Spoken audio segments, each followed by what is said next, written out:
Hello, and welcome to the Rules of the Game podcast, where it is my job to discuss democratic institutions.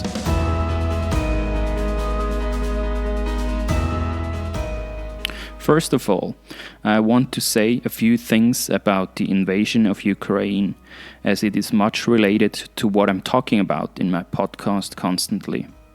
Most of all, I'm impressed and inspired by the bravery of the Ukrainian people and President Zelensky, who all together fight heroically for freedom and democracy. As everyone else, I was, and I still am, shocked by the ruthlessness Putin sent in his army, attacking a democratic country in full bloom, trying to topple or even kill the Ukrainian government, trying constantly to cause confusion, to mislead everyone, make countless false claims, countless lies, and last but not least, threatening the whole world with nuclear attacks if anyone dares to interfere. It's simply insane. I'm shocked by the brutality, taking Ukrainian civilian lives clearly into account, and I'm saddened by the thousands of stories of people fleeing, having to leave their beloved home to find safety. In many cases, families are being torn apart, and of course, I'm deeply saddened about the many casualties, not only on the Ukrainian side, but also the Russian soldiers that have died in vain. Of course, any conflict around the world is futile, caused by political elites trying to gain more power. But this one is different, since it's a ruthless attack against a peaceful, prosperous democratic country by one of the most powerful armies in the world. It is a cold-blooded decision that, in my view, can only end in disaster for Putin, and even for Russia. His country will be isolated and the economy will probably collapse. Unfortunately, we know that dictatorships can survive quite long, even in great poverty. My only hope is that the Russian people, and in particular also its oligarchs, try to use this window of opportunity to stand up against Putin and stop the madness. So this really devastating situation is related to my work, my podcast, my platform of defending democracy and constructing democracy. In Russia, it's really about what I call an elite concentrating all power, while the people remain poor and powerless. The people being helpless against the coercion of government power. In Ukraine, it's about an emerging, prosperous, democratic nation only to be attacked by a reckless imperialist. There are many pundits and local reporters that can cover and comment on what is happening way better than me.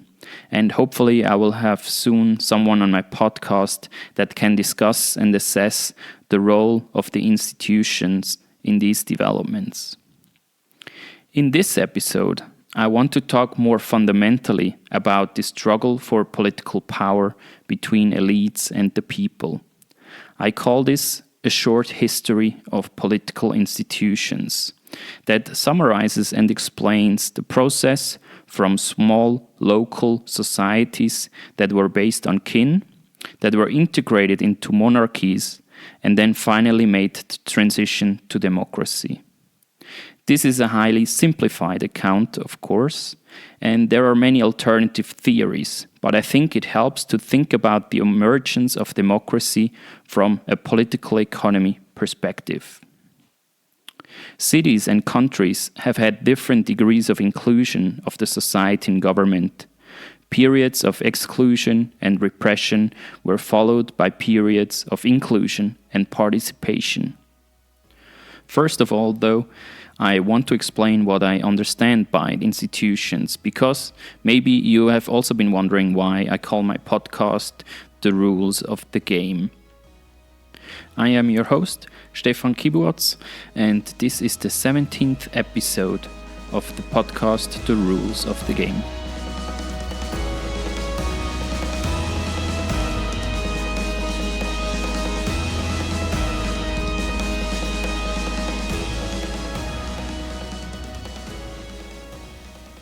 On my website, I quote Douglas North, a Nobel laureate in economics.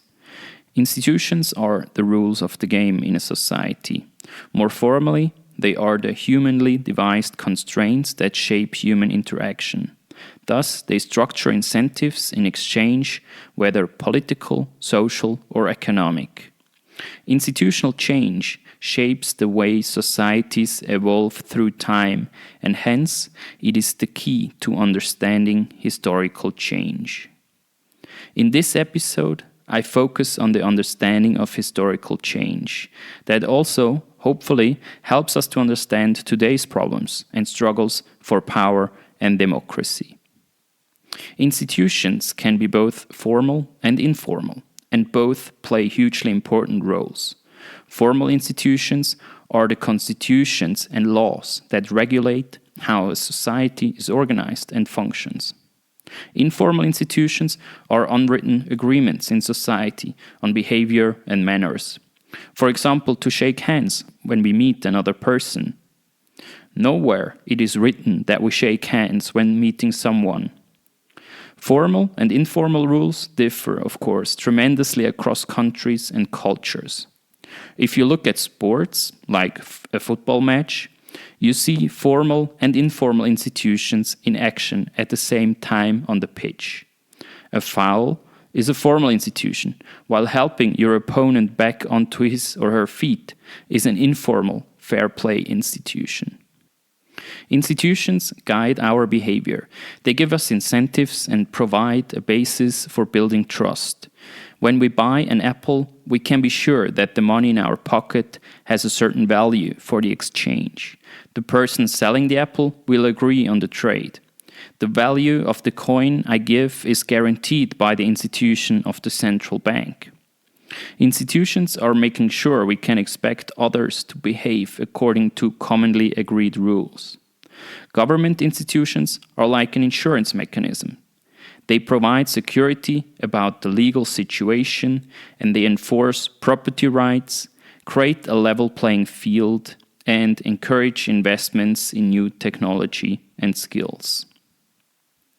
Of course, informal rules are much more changeable, and people can try to enforce informal rules according to their liking, related to civility, manners, or courtesy. One of the most important institutions with regard to state building is the monopoly of coercion, or the use of force. A fundamental feature of a state is that only the state may use force to ensure the safety of people or to arrest someone who breaks laws. Even though people may carry a gun for hunting or sports shooting, they are not allowed to use it to enforce public security. The fact that only the government may use force to coerce people to follow the laws is fundamental. Yet it is also highly problematic if a government is not democratically legitimate.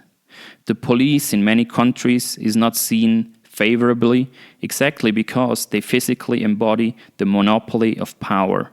Especially groups that question the legitimacy of a government also question the legitimacy of the police or the military, for good reasons in many cases. The problem is often that many institutions that govern our lives have not all been agreed by everybody.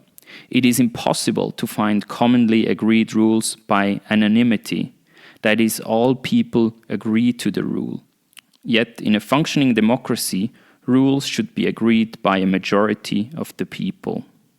What is even worse in many countries is that a rather small group of people, an elite in government and parliament, influenced by donors, are the people who write the laws, the rules, often changing institutions in their favor for rent-seeking or accumulating more power.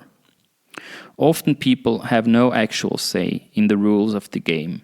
People have no veto power in the rules that are applied and enforced by raw state coercion.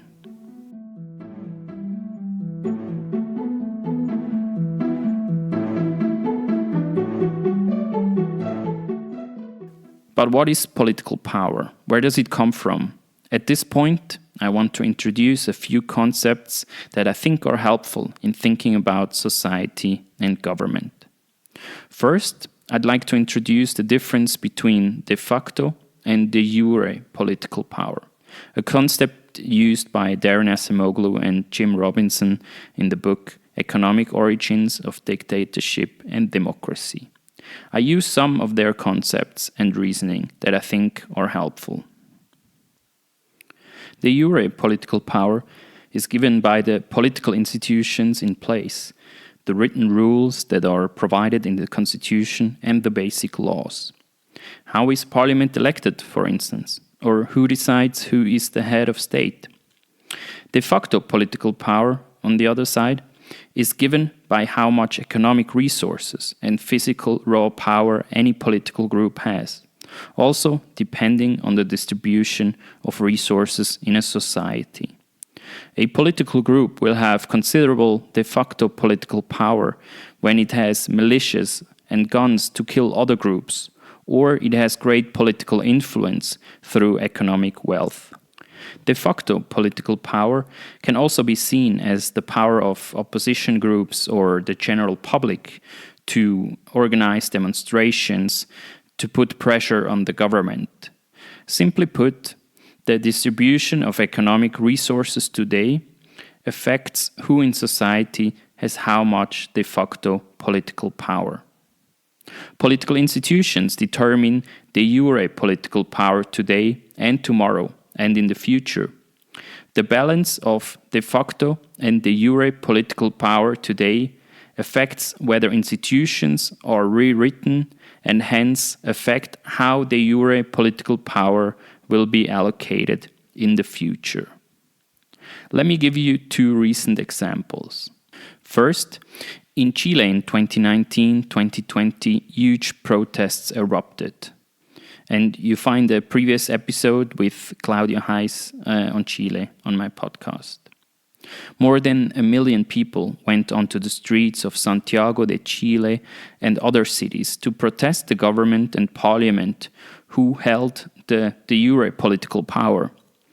These protests were a demonstration of de facto political power of the people and brought the country to a standstill.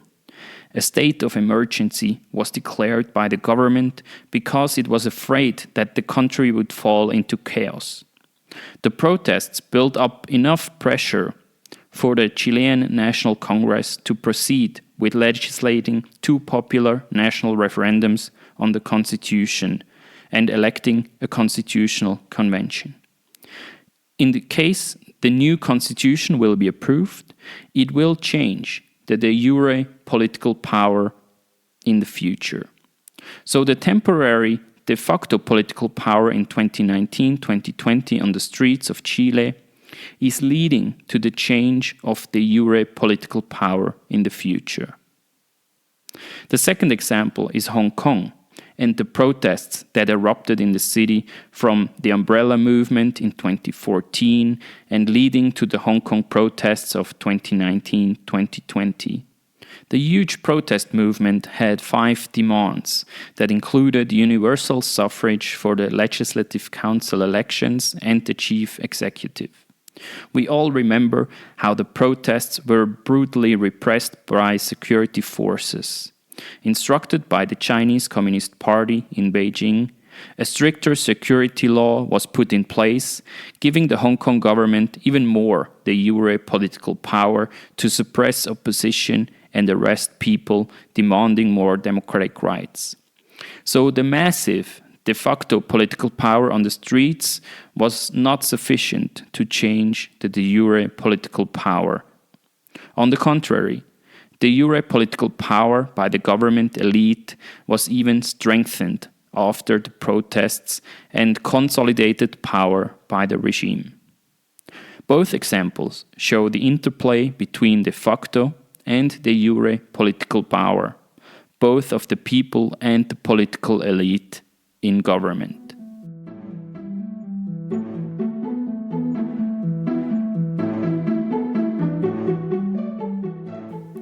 Now, let's go back to the very beginnings of what we can call institutions.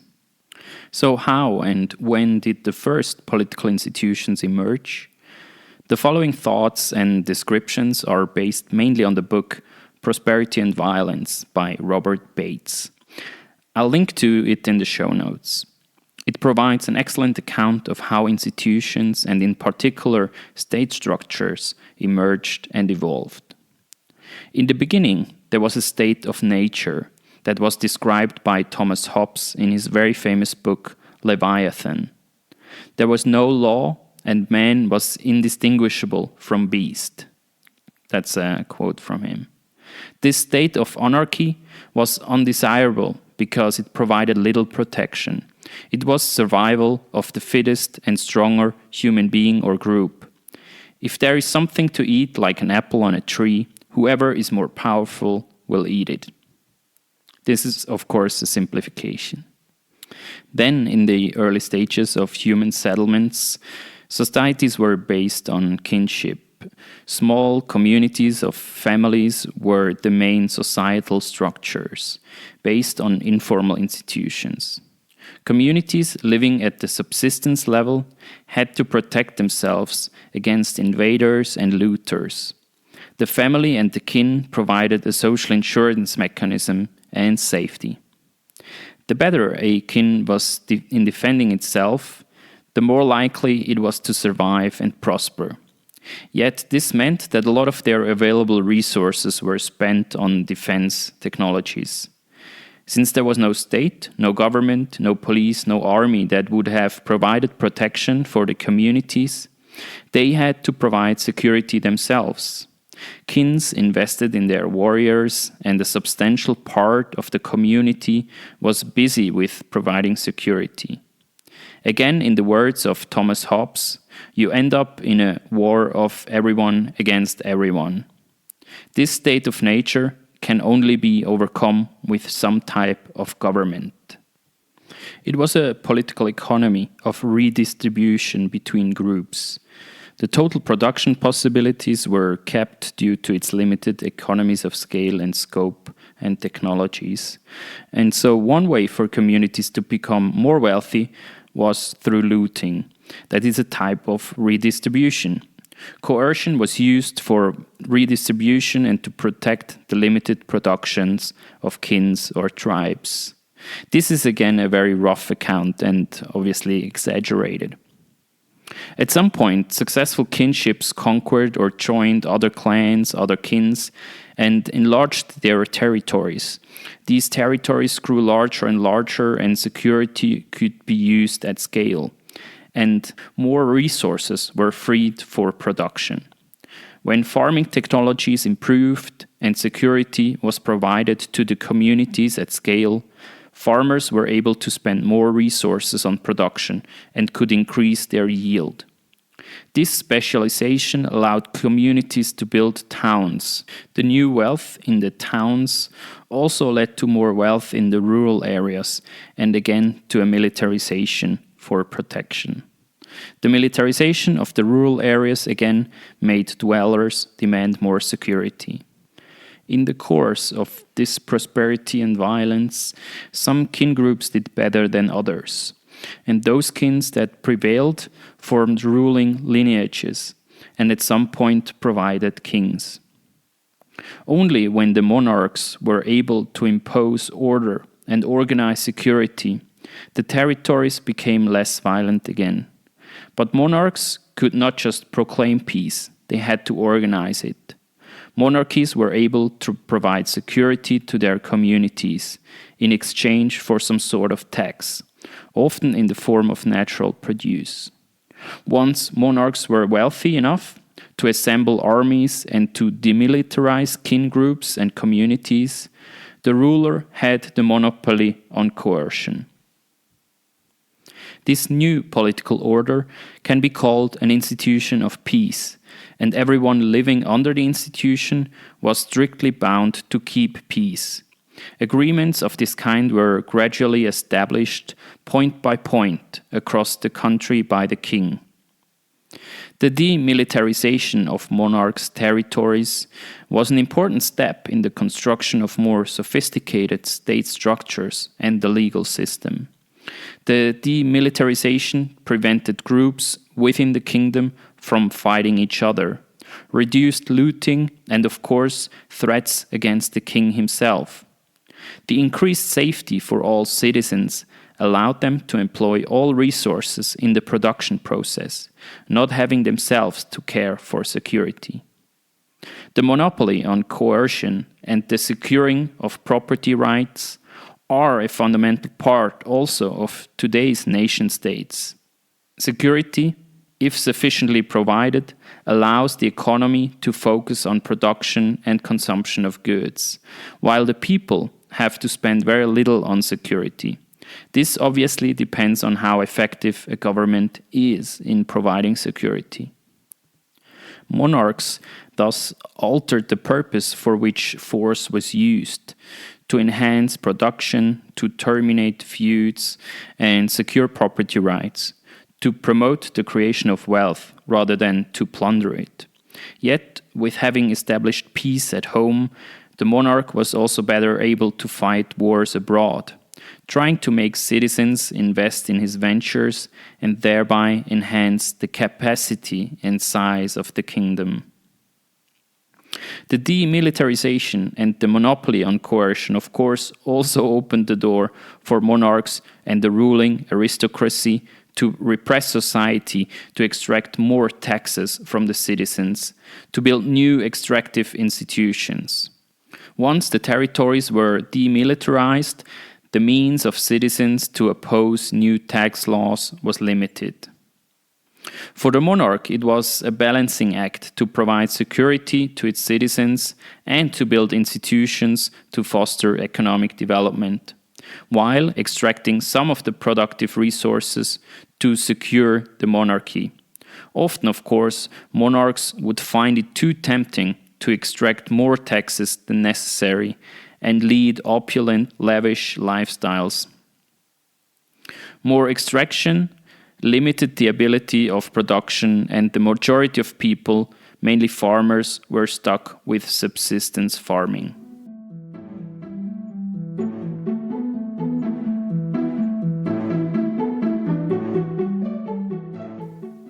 Yet, monarchs realized that if they allowed merchants and tradesmen to co-govern, they could tremendously increase economic production. The reason why kings desperately needed to increase production was that they were challenged by other regimes, other monarchs or invaders, and of course they were also rent-seeking to accumulate wealth. In cities, monarchs permitted urban centers to purchase their liberties. Wealthy citizens, that is, burghers and merchants, could make payments to the treasury and purchase charters from the king that granted them the authority to make and enforce laws, construct public works, and even to set and collect taxes. To be a citizen of a town, a person had to be a member of a guild or association of merchants, or he had to be specialized in a certain trade. And now a quote from the book Prosperity and Violence. By delegating to the citizens of the towns the power to govern their affairs, the monarchs empowered them to form economic organizations capable of promoting the growth of the urban economy, and thus the government's revenue base. By investing their power in the hands of urban citizens, the monarchs enhanced their productive capacities to organize economic productivity. The conferred power, again, could become a threat to the monarch's power. It was difficult for monarchs to keep the balance between inclusion of citizens in the governing process and preserving the monarch's sovereignty. Yet the pressure and desire and necessity to prevail in combat shaped the economic role of government in the development of European countries. In the words of Montesquieu, the monarchs had to govern with greater wisdom than they themselves had intended. Kings and queens were often compelled to go to war to defend themselves or to enlarge their territory or empire.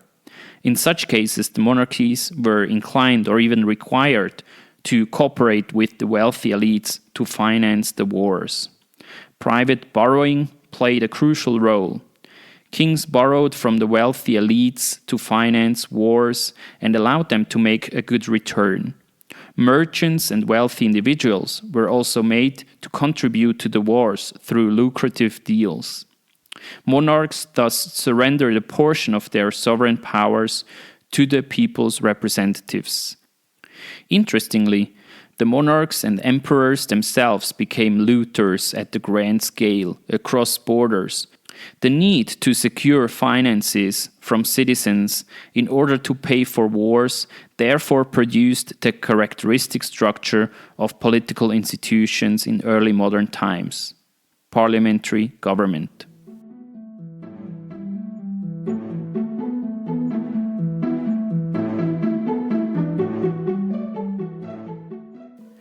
Two of the most fundamental government institutions thus played an important part in those early modern state structures. Parliaments, where the economic elites were united, and the treasury bills or government bonds for the monarch to raise money by borrowing from these wealthy elites. Of course, these first parliaments were very limited in representation, only reflecting a wealthy elite of aristocrats, the clergy, landlords, and merchants. Historically, the creation of parliaments long predated the holding of popular elections. Nonetheless, the roots of modern democracy lie in the creation of such parliaments. The first parliaments, still in medieval times, were institutions that shared power between the elites and the monarch to some extent. And it kept political and economic power in the hands of that same wealthy elite, the monarchs, the aristocrats, and later the bourgeoisie. This link between public finance and representation was later broadened. Taxation and the demand for representation went hand in hand, as we all know the slogan, "No taxation without representation," that originated in the American Revolution. Of course, representation was very limited in the beginning. But how did societies evolve from having narrowly representative parliaments to fully enfranchised parliaments that not only represented the elite, but also the peasants, the working class, and finally the population at large? The book by Acemoglu and Robinson, titled The Economic Origins of Dictatorship and Democracy, provides a simplified yet interesting and to me quite convincing conceptual account of the struggle between the elites and the people for political power. This can be summarized as a struggle between the rich and the poor. The main question is why monarchs and the elites allowed more and more people to participate in the governing process. Why did they extend the franchise? How could the people build up enough pressure to change the institutions and hence the permanent allocation of power? Let's get back to the point when monarchs achieved sovereignty of their own territories, when they demilitarized the kings. The demilitarization and monopoly on coercion also allowed the monarchs to repress the society and tax the people. The monarchs often tried to extract as much resources from their subjects as possible, as a way of rent-seeking and to finance wars or simply accumulate wealth for their lavish lifestyle. You know how monarchs and emperors lived back in the days. Acemoglu and Robinson call these extractive institutions in the book Why Nations Fail. The rules that monarchs, together with the elites, created extracted resources from the people. Hence, before democratization, political power was concentrated in the hands of the monarch and the elite. The rest of the population had little or no political power. Coming back to the terms introduced earlier, the people had no de jure political power, and since demilitarization, also limited de facto political power, because they were not armed anymore and they had limited means to oppose a repressive dictatorial regime. Again, simplified, the main struggle between the elite and the people was over tax policies. The rich elite was afraid that when the people would take power, they would tax them too much and they would lose their wealth, while the poor were heavily taxed and repressed and had no political rights as long as the elites were in power. The only way to request change in the tax policies or any other repressive laws was by the people, mainly farmers, to use their limited de facto political power to put pressure on the monarch and the elites. These early uprisings usually were peasants' rebellions, like for instance in England in the 14th century, the famous Peasants' Revolt in 1381. That was a violent popular uprising across large parts of England. Interestingly, that revolt included not only farmers but also rather well-off rural landlords that also wanted to put an end to the excruciating tax policies that were put in place during and after the 100 Years' War with France to refill state coffers. Peasants also demanded an end to serfdom and the removal of King Richard's senior officials and the courts of law. De facto political power by the peasants was impressive. The rebels destroyed buildings like the Savoy Palace in London and killed anyone associated with the royal court. In the end, though, the rebel leaders were killed and order was restored in the whole country. The royal charters, signed under duress, were formally revoked soon after. Serfs were forced to return to their previous conditions of serfdom. While the famous Peasants' Revolt in England didn't succeed in bringing massive change for the people, throughout history the threat of violence by the people pressured the elites to make concessions and change policies that were demanded. Instead of granting concessions, the elite can decide to repress any uprising or insurgency. Repression can be very costly, though, in the long run. There is the likelihood that the people keep rebelling and achieve a revolution and overthrow the government in order to form a completely new regime and write a new constitution that allocates de jure political power to the new leaders. A revolution, thus, is the worst possible outcome for those in power, because it usually leads to their demise or even execution. Often, when a revolution succeeded and monarchies were completely overthrown, the result was chaos, because a new stable regime was incredibly difficult to build. You can think of the English Civil War or the French Revolution that were followed by turmoil and a move back to authoritarian rule. Hence, revolutions were the exception rather than the rule. When faced with a threatening rebellion, the first option for the elites would be to make concessions regarding a certain policy, often lowering the tax rate. One problem, though, is that the elite cannot credibly commit to keep the more favorable policies in the future. The only way of credibly committing to a change of the policies permanently is by giving the people decision-making power, also in the future. Hence, by changing the allocation of de jure political power now and in the future. The only way for the uprisings to make sure that the tax rate would be permanently lowered is by shifting de jure political power, meaning a change in the constitution or power-sharing agreement. So when de facto political power was culminating because of frustration over the regime, the rebellion had to attempt to change how de jure political power is allocated in the society. Simply put, that meant giving more people a seat at the table of government. It meant extending the franchise to more people.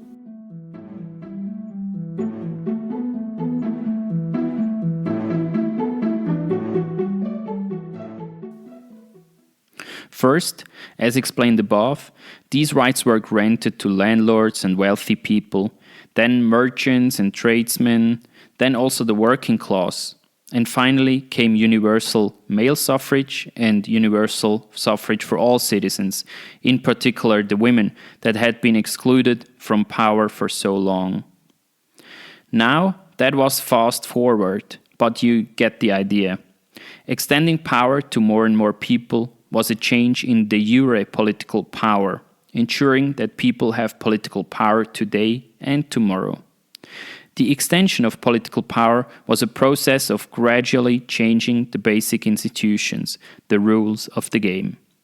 Obviously, this account was rather European-centered, but many aspects of it apply to other struggles between dictatorship and democracy, and even apply in modern times, as my first two examples try to convey. Okay, so I have explained how the people could build up pressure against elites in times when they had relevant de facto political power. But why did we really see a move to more inclusive democracy? What were the main factors in the extension of political power and the franchise? The economic resources of the various political groups in a society are a good indicator for their de facto political power.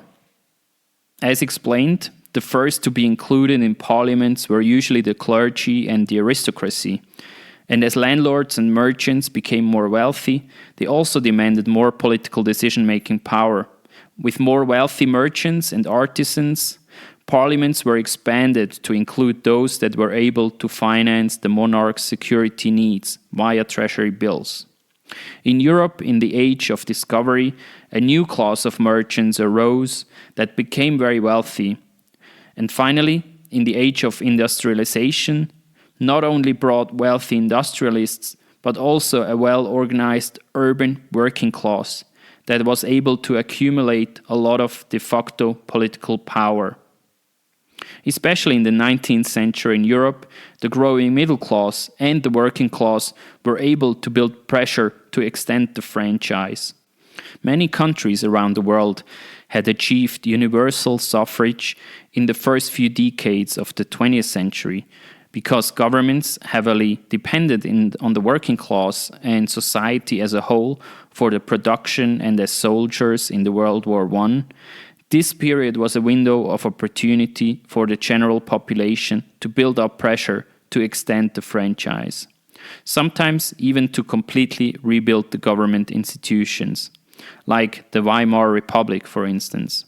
Old regimes were collapsing in the war, and institutions had to be rebuilt. Institutions became more inclusive over time in many countries, which was rather a gradual process with step-by-step extension of political rights, with certain windows of opportunities for the people to build up de facto political power. Often, when countries were in turmoil or after wars, this was a window of opportunity to change the allocation of de jure political power through electoral reform. But of course, any country has a different story to tell. And as I mentioned several times, this is a bold simplification.